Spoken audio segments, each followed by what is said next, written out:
Some of you have heard this story before, so I apologise. I'd lit a candle, I had the window open, I had the curtains drawn, I was trying to get that really spiritual feeling. It was a nice summer night in Melbourne, as summer as it can get in Melbourne, and I was sitting there thinking, this is it, this is the night.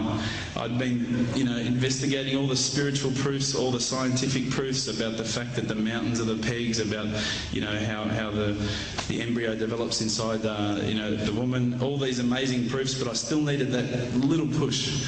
It's like I was on the edge of a cliff, I was ready to jump, I just needed a push.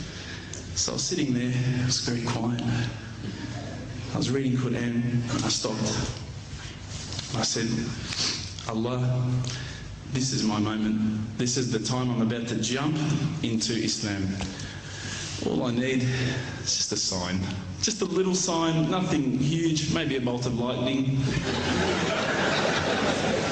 Maybe half the house could fall down or something, just small. It's small for you, man. You created the earth, come on. So I sat there. I was waiting for the candle to start lighting up to 4 metres high like in the movies. And I go, okay, go. And subhanAllah, nothing, absolutely nothing happened. I was really disappointed, to be honest. So I sat there and I said, Allah, this is your chance. I'm here. I'm not going nowhere. I'll give you another chance. Okay, maybe you were busy. I know it's daytime over the other side of the world. There's a whole lot of stuff going on. Maybe this time it could just be like a car backfiring. Something small. All right, the half the house, the candle. Let's forget that. A bird could fart outside. I don't care. Just anything. So I said, okay, go. And subhanAllah, absolutely nothing happened. And I mean, I couldn't have even said, oh, that was it. That creep just then in the wall, that was it. Absolutely nothing happened. I was really disappointed. I was gutted. I was sitting there thinking, this is it, this was my last chance, Islam, and I haven't found it. I pulled back the Quran, I turned back to where I was reading. SubhanAllah, the very next verse on the next page, for those of you who ask for signs, have we not shown you enough already? Look around you, look at the stars, look at the sun, look at water. These are the signs for the people of knowledge. SubhanAllah.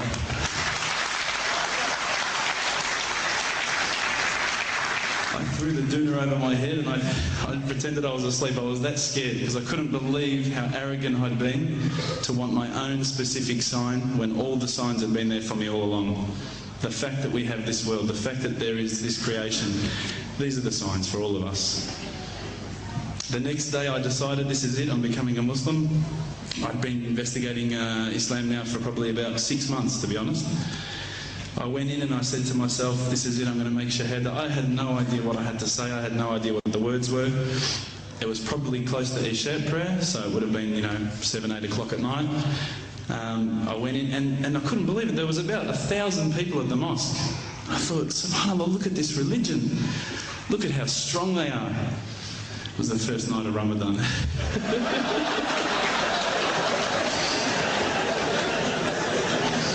Ramadan Muslims.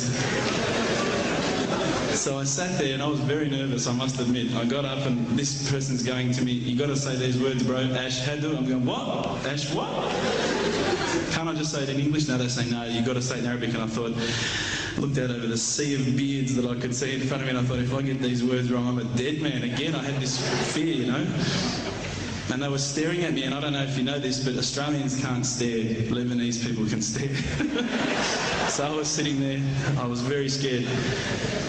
I got up, and subhanAllah, as soon as I started to say the words, all fear went out of my mind. It felt as though a shower was inside my head and someone had just turned on the cold tap. Felt like I'd been flushed clean. I said the words, and I wasn't expecting so many brothers to come up and yell, Takbir, Allahu Akbar, and start kissing me and hugging me. Now, I'd never been kissed by that many men in my life. But it was a beautiful day, I must admit. And that day was the day that I had more brothers than I could ever imagine, more sisters as well. But I guess since that day I've never looked back. My family, I think, initially were very worried that I was going to be, I guess, a little bit weird towards them. They thought that I was going to break out the AK-47s and the grenades. But they realised, I think, soon that this religion was actually making me a better person. Prior to Islam, you're not going to believe it, I had a mohawk. I did. I had, I'm not going to show you any photos. I had army greens, I had the Metallica t-shirt, I had the cherry docs. I was shocking, right? I thought I looked great, but I looked terrible. And alhamdulillah, ever since then I look as good as I do now. No, don't laugh, please. But my parents were the first people to actually say to me once, which really amazed me. They said, my father actually asked me for the Quran recently, which I was really happy about. I always thought he'd be one of the hardest people to work on. But he said to me, ever since you've been a Muslim, you've been a better person. You're more reliable. I can count on you to come and pick me up if my car breaks down. Whereas before I go, Dad, I was drinking last night. I don't know if it's still out of my system.